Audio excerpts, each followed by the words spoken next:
Bonjour, bienvenue dans le podcast L'histoire des Germains, des Francs et des Mérovingiens.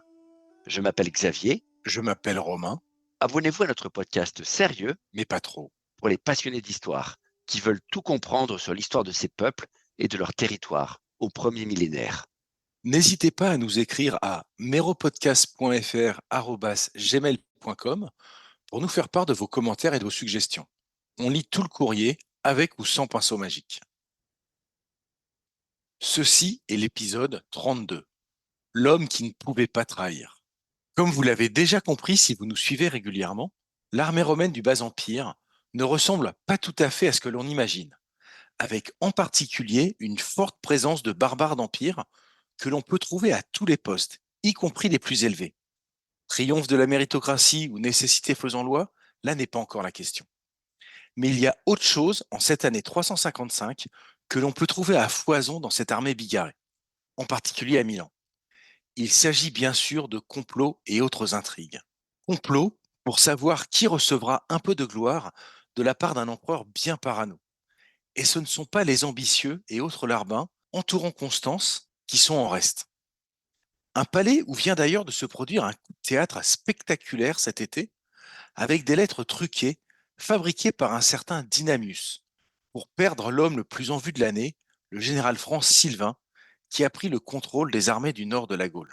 Sauf que ce courtisan, qui a démarré toute l'affaire avec ses lettres truquées, a fini par s'en mêler les pinceaux. Je sais, c'est un comble. Un raté qui va faire tâche sur son affaire pourtant rondement menée jusque-là, comme nous allons le voir dans cet épisode.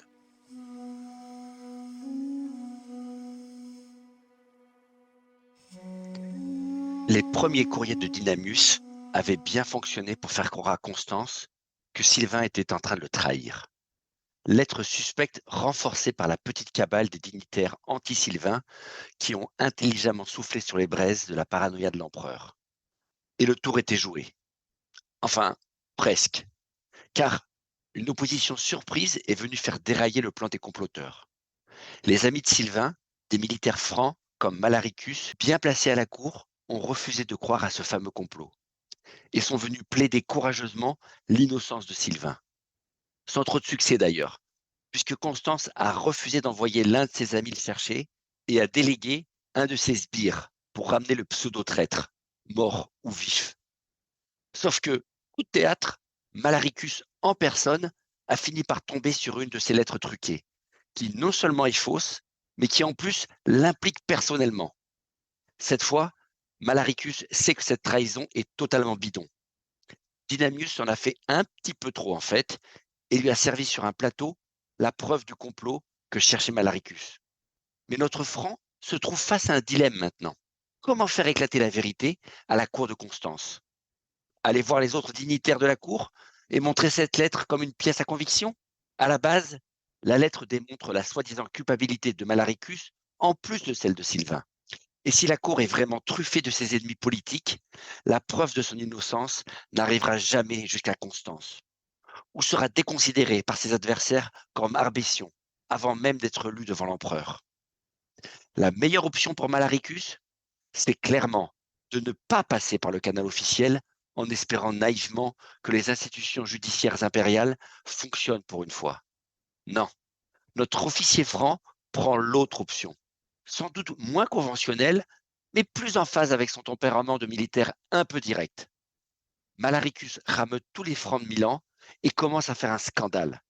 Il hurle au milieu du palais impérial, preuve à la main, que l'affaire Sylvain est un complot dirigé contre eux, les Francs, cabale monstrueuse pour tous les perdre.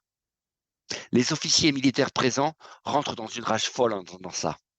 Et ils se mettent à faire une pagaille monstrueuse devant cette traîtrise, menaçant de se révolter avec tous leurs compatriotes sur le champ.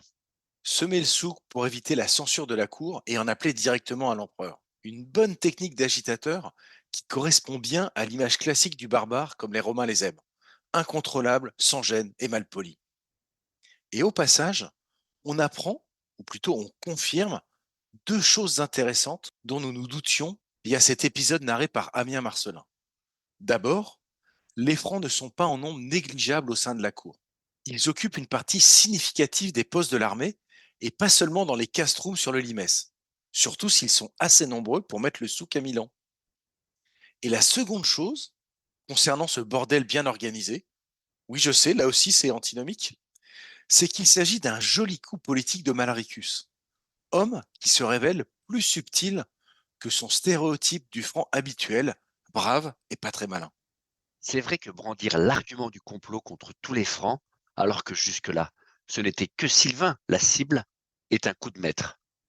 Alors que la conjuration ne les vise pas du tout comme communauté en fait. Arbétion lui-même étant probablement un Franc. Mais c'est de bonne guerre. En créant une caisse de résonance suffisante pour unifier toute la communauté de Milan, le problème ne peut plus être juste traité discrètement, comme une affaire de justice lambda. L'empereur réagit d'ailleurs au quart de tour devant le bazar généralisé.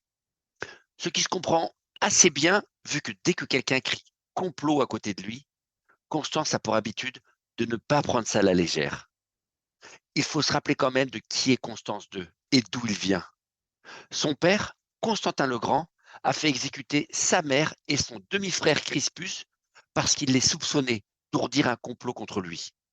Constance II lui-même a mené un complot avec ses deux frères pour éliminer leurs oncles et leurs cousins à la mort du père pour garantir leur propre prise du pouvoir. Des frères disparus trop tôt, le grand assassiné par le petit Constant, lui-même exécuté 10 ans plus tard lors du complot de Magnence. Magnence qu'il a fallu combattre en laissant les affaires d'Orient entre les mains du petit cousin Gallus qu'on a finalement décapité sous prétexte qu'il complotait. Alors oui, quand Malaricus hurle le mot complot, immédiatement, Constance prend ça tout à fait au sérieux. D'autant qu'une bande de francs d'Empire à sa cour, c'est le genre de groupe qu'on préfère ne pas laisser s'échauffer sans rien faire. L'empereur convoque donc toute la cour sur le champ, les civils comme les militaires. Et là, exige qu'on réévalue l'affaire en public. Les spécialistes commencent à observer la lettre de Malaricus, qu'il prétend être un faux, et la preuve du complot. Apparemment, l'affaire tourne en rond un petit moment, puisqu'après tout, une lettre est une lettre. On croit ce qui est écrit dessus ou on n'y croit pas, et il n'est pas évident que de la brandir en braillant que c'est du bidon prouve quoi que ce soit ou suffise à convaincre Constance. Et là qu'arrive la grosse surprise de notre histoire. Un honnête conseiller de Constance, sans doute avec des yeux bioniques, va tout à coup réaliser qu'effectivement, on a effacé les caractères en dessous. Il repère les caractères effacés par le pinceau de Dynamius et découvre l'arnaque. Une belle conclusion qui retourne la situation et amène l'empereur à casser le premier jugement et à blanchir Sylvain. Alors on a envie de dire ouf avec Malaricus, mais on a surtout envie de dire que ça a l'air un peu trop beau cette histoire d'écriture magique démasquée devant l'empereur, un vrai Deus ex machina, comme le disaient les écrivains grecs et latins, pour se sortir d'une fin hasardeuse. Mais bon, soyons bon public. Mais pour Sylvain, qu'est-ce que cela signifie? Il va être rappelé auprès de l'empereur et blanchi? Et dire qu'on critique les séries B d'Hollywood? Eh bien non. C'est là que la fatalité gréco-romaine s'en mêle, j'imagine.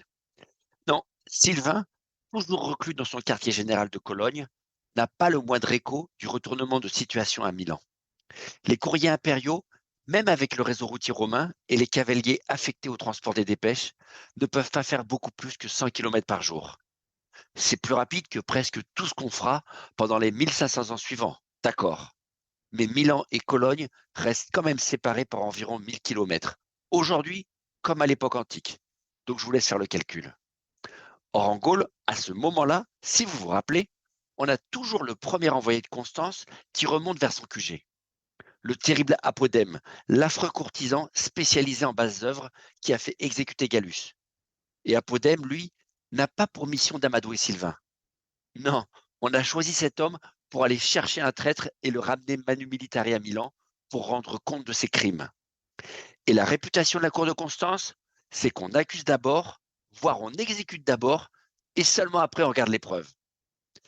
Donc Apodème n'a pas posé la sandale en Gaule, que plus personne n'a de doute sur ses intentions. L'envoyé impérial se dirige lentement vers Cologne, en maltraitant les amis de Sylvain et en clamant un peu partout qu'il vient au nom de l'empereur, pour chercher lui-même le traître. Envoyer Apodème, c'est l'inverse de ce qu'il faut faire pour convaincre un officier de venir se soumettre à la justice de l'empereur. Sauf si on veut lui faire bien comprendre à l'avance qu'il va prendre cher.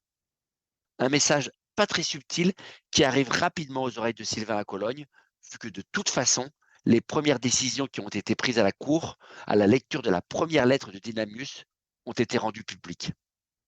Inévitablement, c'est l'heure du choix pour Sylvain, qui, à ce stade, ne sait rien du retournement qui vient de se produire à Milan.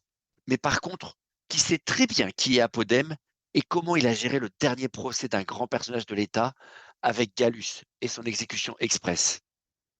Sylvain est ce qu'on peut appeler un partisan dévoué de Constance. Sa famille doit tout à l'empereur et à son père. Lui-même a trahi Magnence pour le rejoindre tôt durant la rébellion de 351 et il a reçu des honneurs et une promotion incroyable pour son âge grâce à lui. Mais si Sylvain en est arrivé là, c'est sans doute grâce à sa fidélité, d'accord, mais aussi parce qu'il est malin et calculateur, comme l'a prouvé l'épisode de la bataille de Mursa. Un homme qui sait faire les bons bilans au bon moment et prendre les décisions qui s'imposent, même les difficiles. Eh oui, je me mets 2 minutes à la place de Sylvain. Ça fait pas un pli. Son empereur est un gros connard, doublé d'un parano de première qui lui a envoyé un sbire afin de s'occuper de son cas. Pas la peine de regarder les entrailles d'un poulet pour deviner l'avenir qui lui est promis. Il n'a plus qu'à numéroter ses abattis. Mais si on y regarde de plus près, on ne peut que trouver étrange ce choix pour arrêter un probable usurpateur à la tête d'une super armée que de lui envoyer en fanfare un homme réputé pour être un bourreau. Exactement l'inverse de ce qui s'est passé avec Gallus, qu'on a attiré subtilement loin de sa province pour le mettre à mort. Encore une fois, c'est le texte qui nous est rapporté. Mais il y a quelques incohérences dans le scénario depuis le début. Et on ne peut que s'interroger sur l'effet escompté. En tout cas, ça ne laisse pas beaucoup d'options à Sylvain à ce stade s'il ne veut pas se soumettre à la justice avec de gros guillemets de Constance II.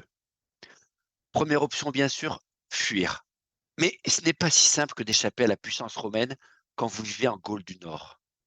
Sylvain se met à réfléchir à la seule option qu'il peut raisonnablement considérer au vu de la géographie, c'est-à-dire s'enfuir outre-Rhin, partir rejoindre ses lointains cousins les Francs libres. En s'enfonçant en territoire ennemi, il se dit qu'il peut échapper à l'empereur en prenant protection parmi son peuple d'origine.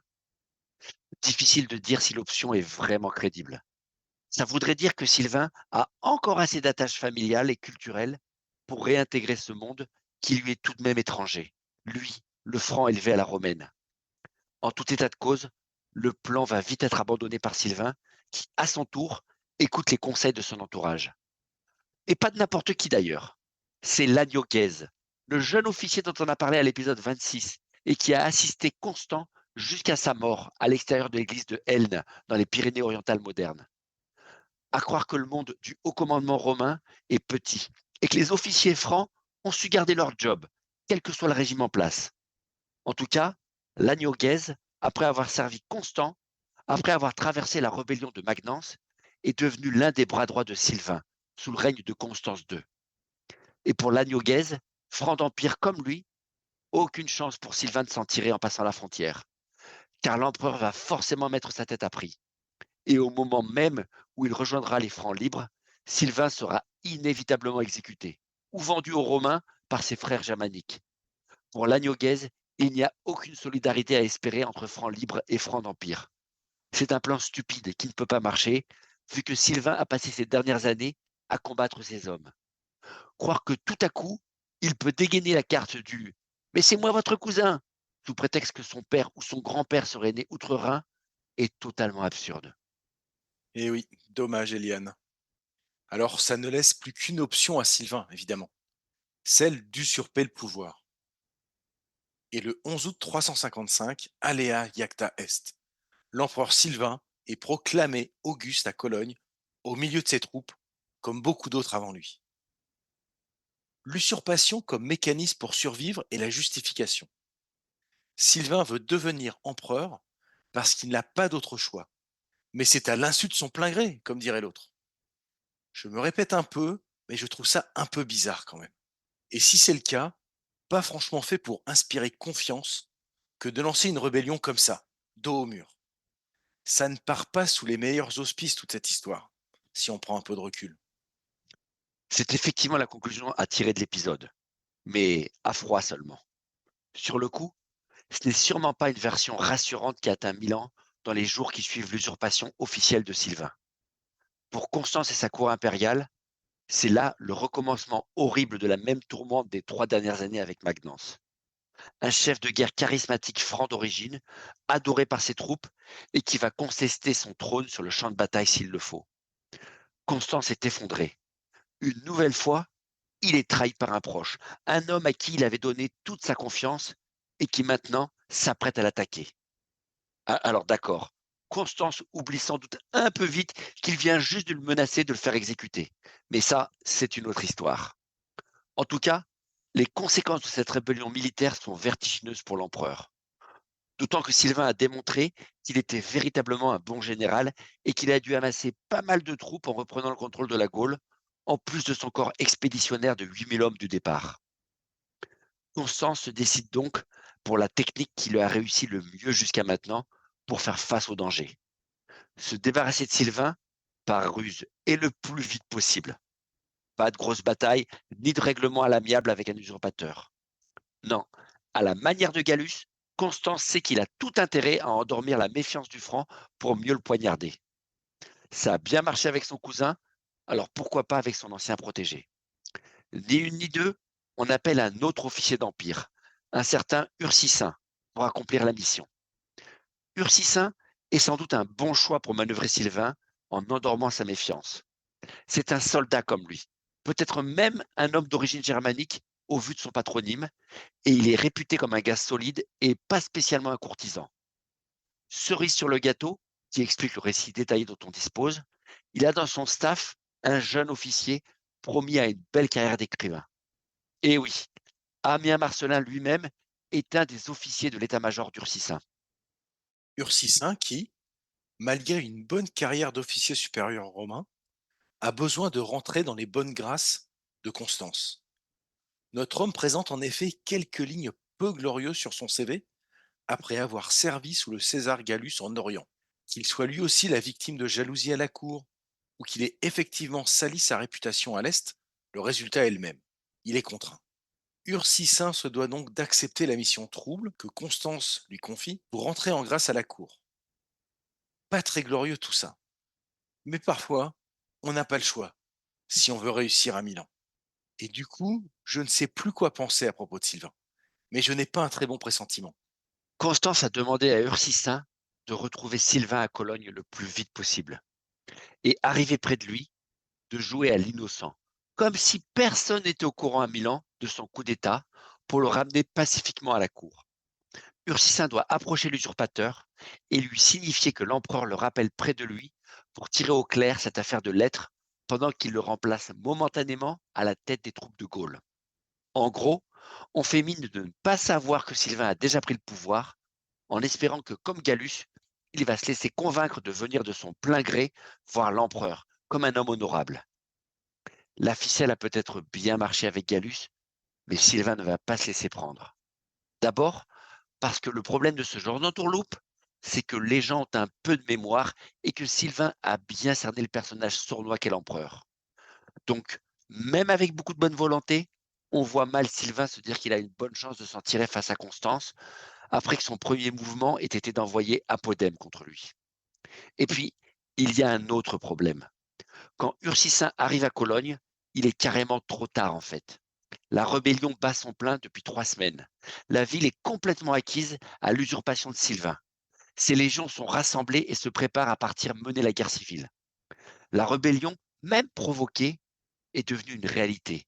Et personne, et sûrement pas Sylvain, ne peut croire qu'on pourra passer l'éponge maintenant que l'usurpation est là. Un crime pareil, une fois qu'il est connu aux yeux de tous, ne peut avoir que deux conclusions: la victoire ou la mort. Ursicin comprend donc immédiatement en arrivant en ville que le plan initial de convaincre Sylvain de revenir tranquillement s'expliquer à Milan ne tient plus du tout la route.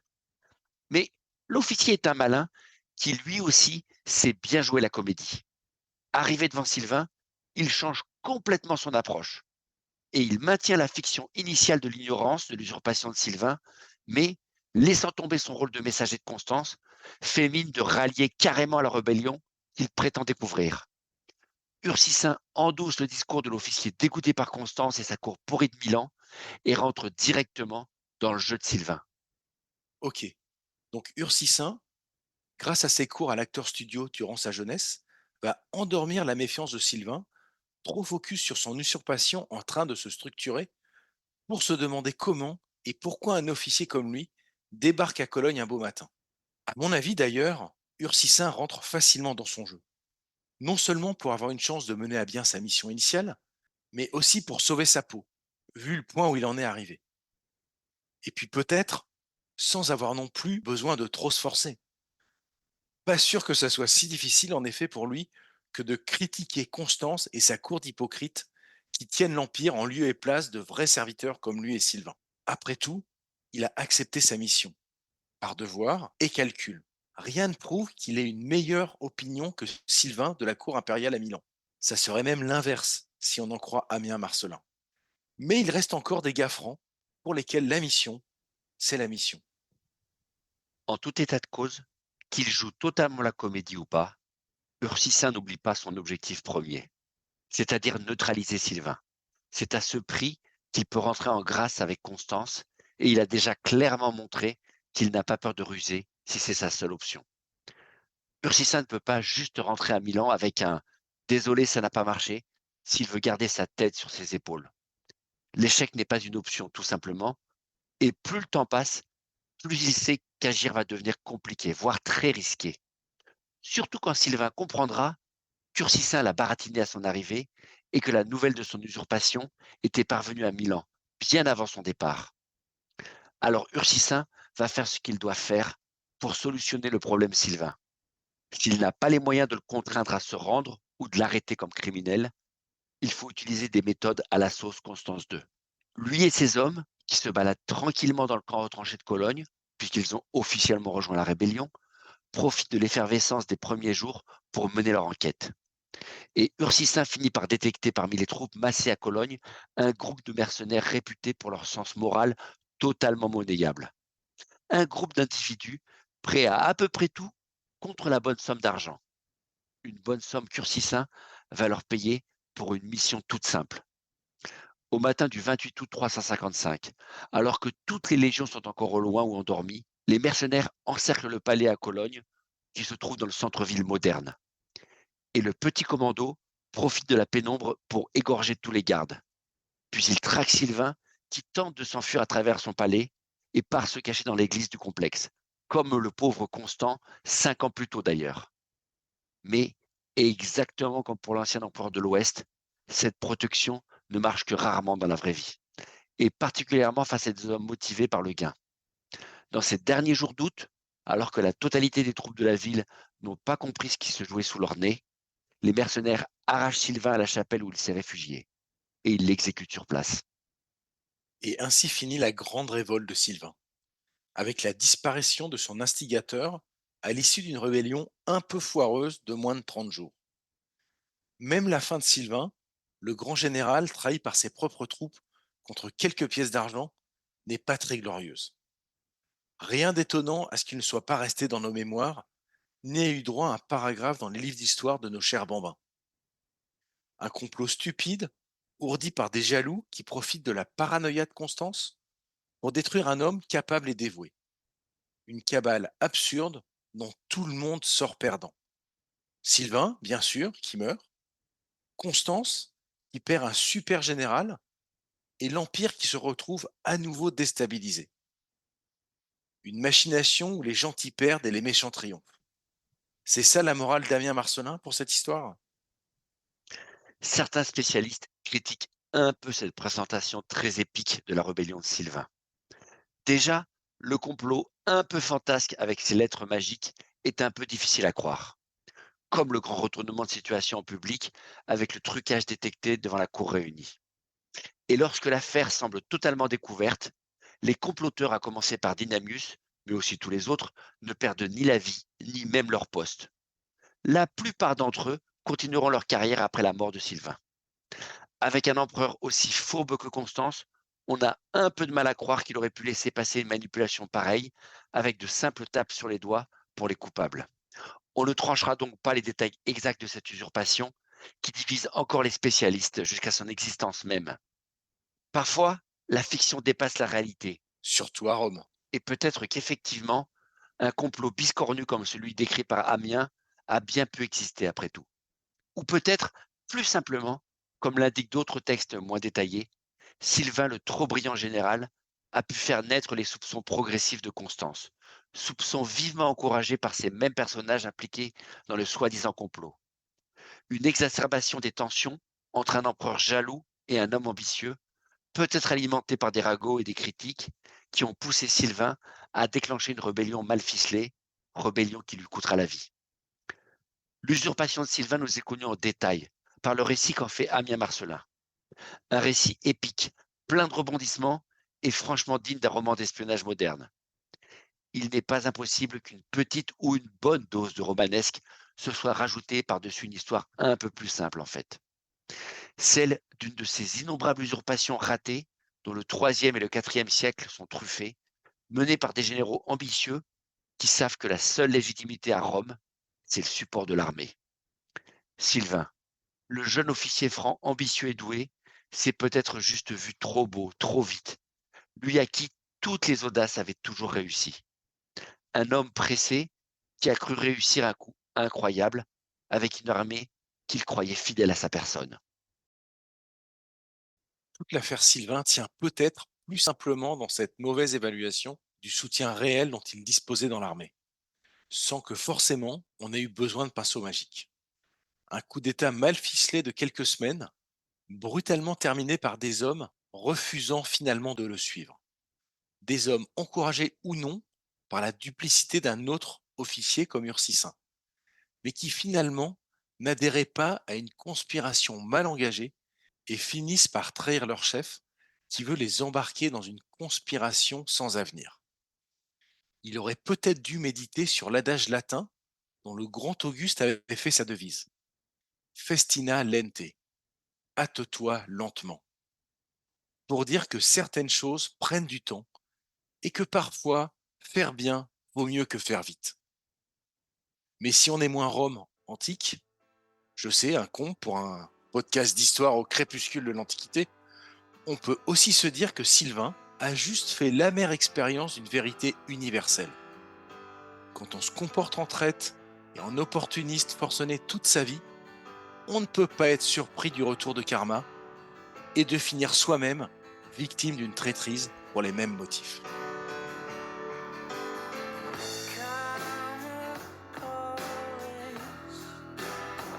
Merci d'avoir écouté cet épisode de L'histoire des Germains, des Francs et des Mérovingiens, le podcast dédié à l'histoire de France durant le premier millénaire. N'hésitez pas à nous contacter sur méropodcast.fr@gmail.com et rendez-vous au prochain épisode.